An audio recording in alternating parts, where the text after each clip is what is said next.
Olá, amigos, tudo bem? Estamos de volta aqui para falarmos um pouco mais sobre a doutrina espírita, sempre dentro das 5 obras de Kardec, ok? Então,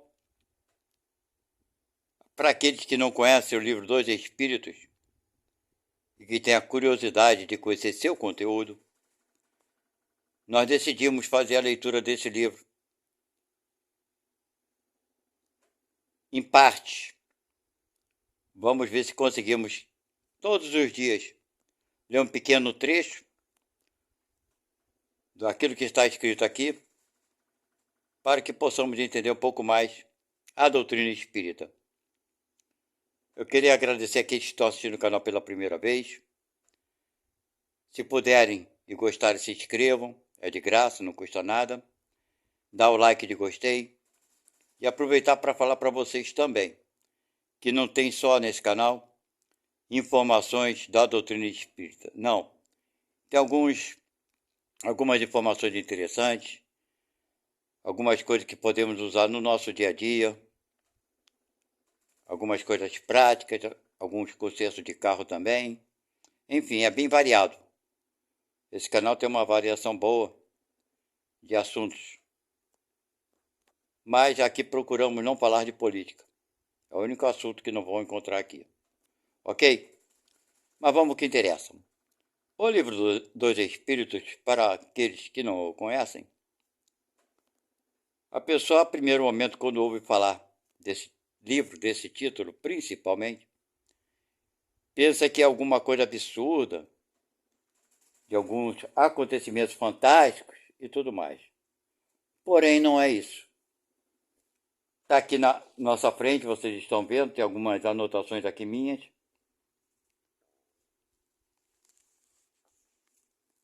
De Allan Kardec, livro dos Espíritos. E vamos ler ele juntos, estudarmos juntos, para vocês entenderem um pouco, ou conhecerem, né? Para aqueles que não conhecem, que desconhecem esse livro, o conteúdo. Vamos então começar bem do princípio, no capítulo 1. Está meio rabiscado lá, né? Mas dá para ver ali. As causas primeiras, capítulo 1, fala sobre Deus.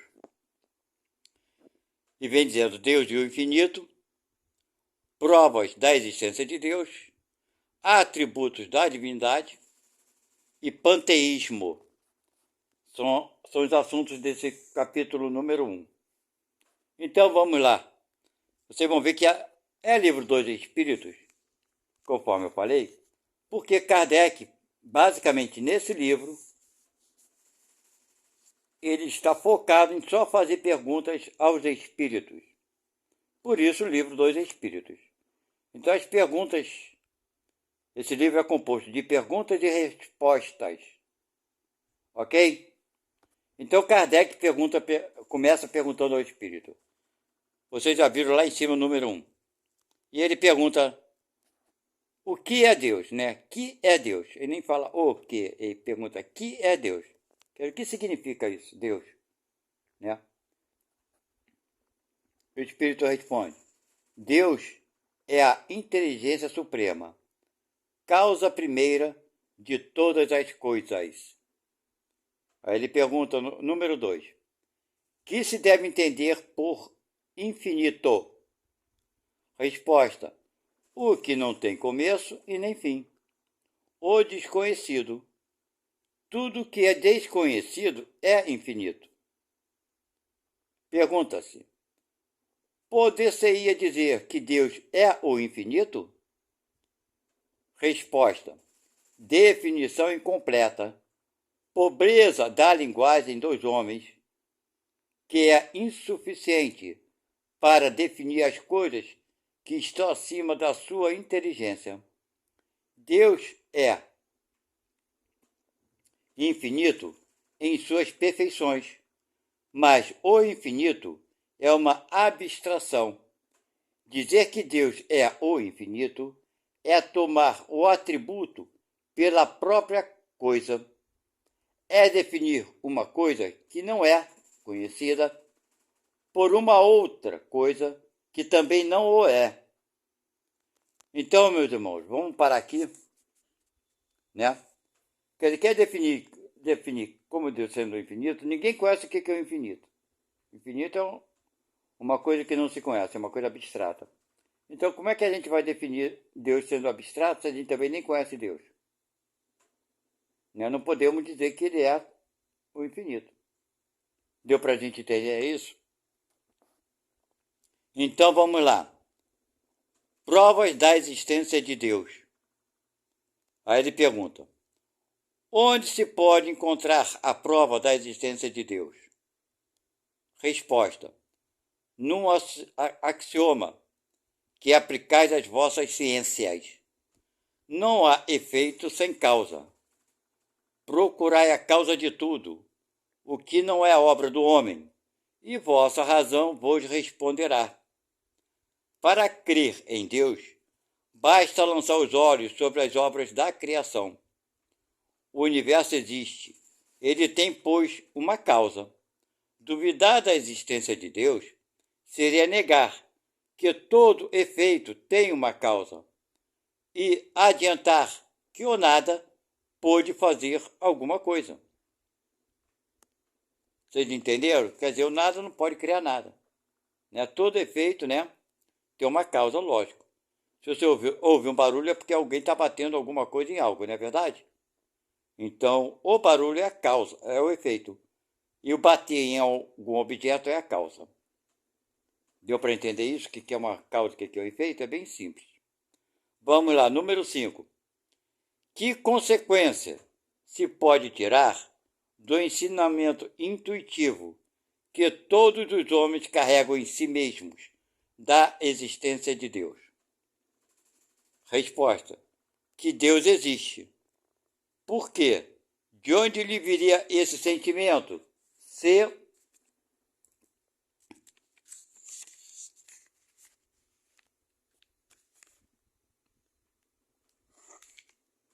ele não repousasse sobre, se ele não repousasse sobre nada. É ainda uma consequência do princípio de que não há efeito sem causa. Entenderam?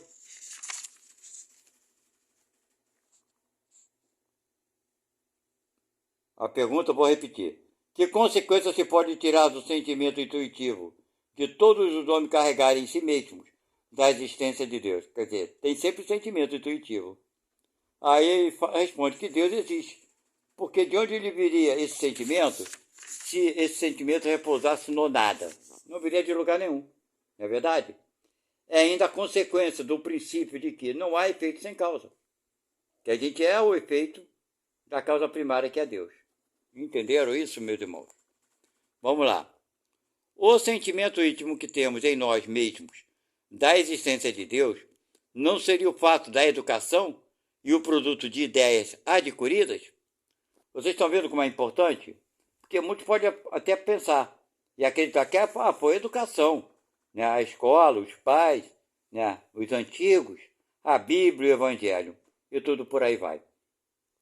Aí ele responde: se assim fosse, por que os vossos selvagens teriam esse sentimento? Viu a resposta? Que na verdade os selvagens também adoram uma força superior. O nome que eles dão, cada um dá o nome que quer, cada tribo, né, indígena tem o nome que eles dão. Mas acreditam numa divindade superior. Isso é Deus. E ele continua aqui. Se o sentimento da existência de um ser supremo não fosse senão o produto de um ensinamento, ele não seria universal e não existiria como as noções de ciência, senão naqueles que teriam podido receber esse ensinamento. Vocês entenderam? Se não fosse uma coisa natural, ninguém teria, senão no meio de quem pode estudar, né? Quem pode ir para uma faculdade. Só esses teriam conhecimento de Deus.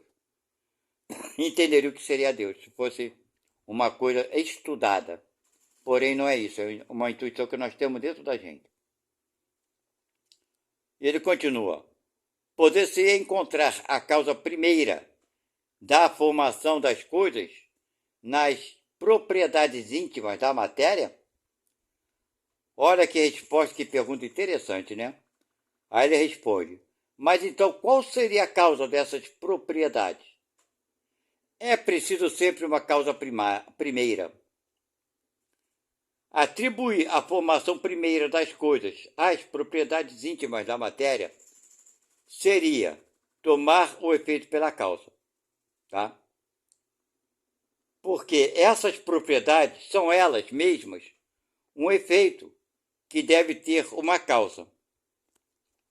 Vocês entenderam a resposta aqui? Porque sempre vai ter uma causa.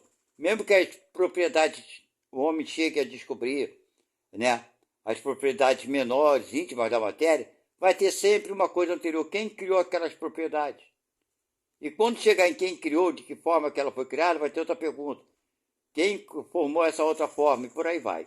Sempre terá essa pergunta do princípio. Então ele continua aqui. A pergunta 8. Que pensar da opinião que atribui a formação primeira a uma combinação fortuita da matéria, isto é, ao acaso? Né? Alguns pensam, isso daí foi tudo criado ao acaso. Aí eles respondem, outro absurdo. Que homem de bom senso pode olhar o acaso como um ser inteligente? Aliás, que é o acaso? Nada. Vocês entenderam? O cara tem bom senso. Como é que o acaso pode criar, né, alguma coisa inteligente? Desde que ele seja inteligente, ele já não é o acaso. Né? E ele continua aqui completando a sua resposta. A harmonia que regula as atividades do universo revela combinações e fins determinados. E, por isso mesmo, revela a força inteligente. Atribuir a formação primeira ao acaso seria um contrassenso, porque o acaso é cego e não pode produzir os efeitos da inteligência. Um acaso inteligente já não seria mais o acaso. Foi o que eu falei antes ali, né? Se tem inteligência, não é acaso. Né? Se ele já é inteligente, então não é acaso.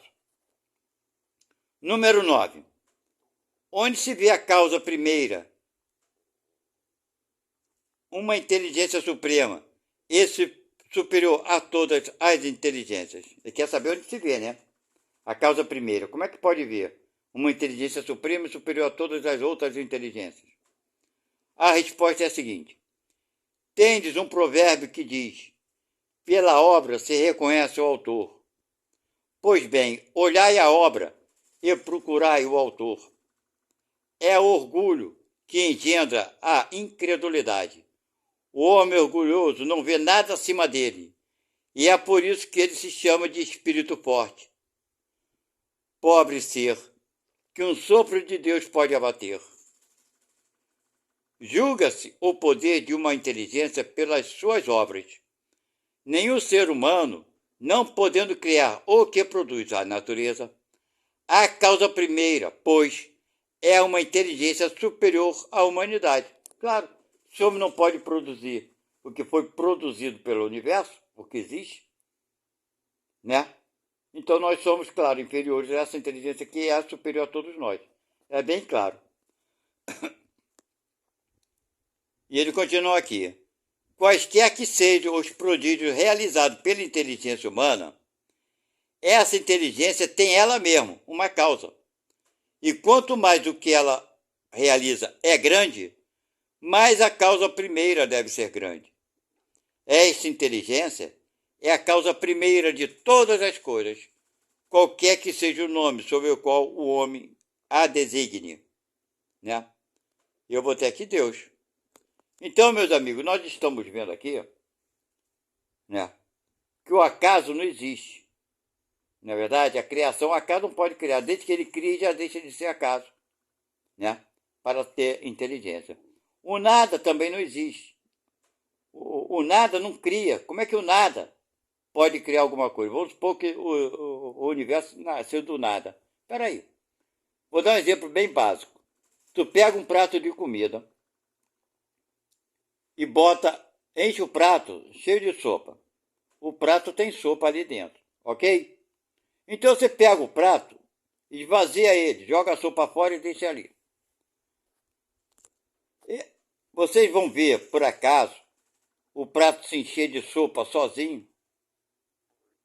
Não vai acontecer, porque dentro do prato, o que tem dentro do prato? Nada. E o nada não tem poder de criar nada. O nada é nada. Vai ficar sempre prato vazio. Para que ele se enche de alimento, de sopa, de comida, seja o que for, alguém tem que colocar ali dentro. Entendeu? Então, basicamente é isso. O nada não tem como criar. O nada é nada. Ele não existe. Como é que ele vai criar? Agora eu pego o prato de sopa, boto água, boto alguns outros ingredientes e vou fazer um alimento que seja qualquer. Mas eu preciso dos ingredientes. Não é verdade? Então nada não existe. Não existe o nada. Ok? Porque ele próprio não tem condição de criar, né? Porque ele não existe. Vamos dar continuidade mais um pedaço aqui. Vamos agora no número 11. A pergunta é feita: um dia será dado ao homem compreender o mistério da divindade? Resposta: quando seu espírito não estiver mais obscurecido pela matéria e pela sua perfeição, estiver próximo dele, então ele o verá e o compreenderá. Certo? Vai dar para compreender? Vai. Quando nós não estivermos mais obscurecidos pela matéria e pela nossa perfeição, quando chegarmos a um determinado nível de perfeição, e estivermos mais próximos de Deus, vamos entender e veremos ele ou compreenderemos. E ele continua respondendo a essa pergunta. A inteligência das faculdades do homem não lhe permite compreender a natureza íntima de Deus. Na infância da humanidade, o homem o confunde frequentemente com a criatura, da qual lhe atribui as imperfeições. Mas à medida que o senso moral se desenvolve nele, quer dizer, no homem, seu pensamento penetra melhor o fundo das coisas e dele faz uma ideia mais justa e mais conforme à sã razão, embora sempre incompleta. Então nós estamos vendo aqui, segundo essa informação, né, que nós somos o quê? Estamos na infância da humanidade. Está aqui, ó. A inferioridade, vou repetir esse pedaço. A inferioridade das faculdades do homem não lhe permite compreender a natureza íntima de Deus. Na infância da humanidade, o homem o confunde frequentemente com a criatura, do qual lhe atribui as imperfeições. Não pensam que Deus é um homem velho de barba, sentado numa cadeira a julgar as pessoas? Exatamente o que se faziam. Confundimos o Criador com a criatura. Pergunta número 12. Se não podemos compreender a natureza íntima de Deus, podemos ter uma ideia de alguma de suas perfeições? Resposta: sim, de algumas.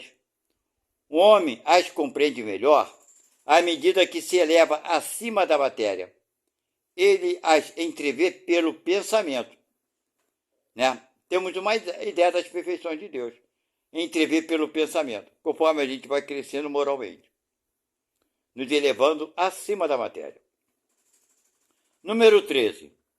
Quando dizemos que Deus é eterno, infinito, imutável, imaterial, único, todo-poderoso, soberanamente justo e bom, não temos uma ideia completa dos seus atributos? Resposta: do vosso ponto de vista, sim, porque credes tudo abraçar, mas sabei bem que há coisas acima da inteligência do homem, mais inteligente, e para as quais vossa linguagem limitada, as vossas ideias e as vossas sensações não têm expressão adequada. A razão vos diz, com efeito, que Deus deve ter essas perfeições no supremo grau, porque se eu tivesse uma só de menos ou não fosse de um grau infinito, ele não seria superior a tudo, e por conseguinte, não seria Deus. Por estar acima de todas as coisas, Deus não deve suportar nenhuma vicissitude, e não ter nenhuma das imperfeições que a imaginação pode conceber. Deus é eterno. Se ele tivesse tido um começo, teria saído do nada, ou teria sido criado, ele mesmo por um ser anterior. É assim que, de degrau em degrau, remontamos ao infinito e à eternidade. É imutável. Se estivesse sujeito às mudanças, as leis que regem o universo não teriam nenhuma estabilidade. É imaterial, quer dizer, sua natureza difere de tudo o que chamamos matéria. De outro modo, ele não seria imutável, porque estaria sujeito às transformações da matéria. É único. Se houvesse vários deuses, não haveria unidade de vistas, nem unidade de poder no ordenamento do universo. É todo-poderoso, porque é único. Se não tivesse o soberano poder, haveria alguma coisa mais poderosa, ou tão poderosa quanto ele. Não teria feito todas as coisas, e as que não tivesse feito seriam obras de um outro Deus. É soberanamente justo e bom. A sabedoria providencial das leis divinas se revela nas menores coisas, como nas maiores. E essa sabedoria não permite duvidar da sua justiça, nem de sua bondade.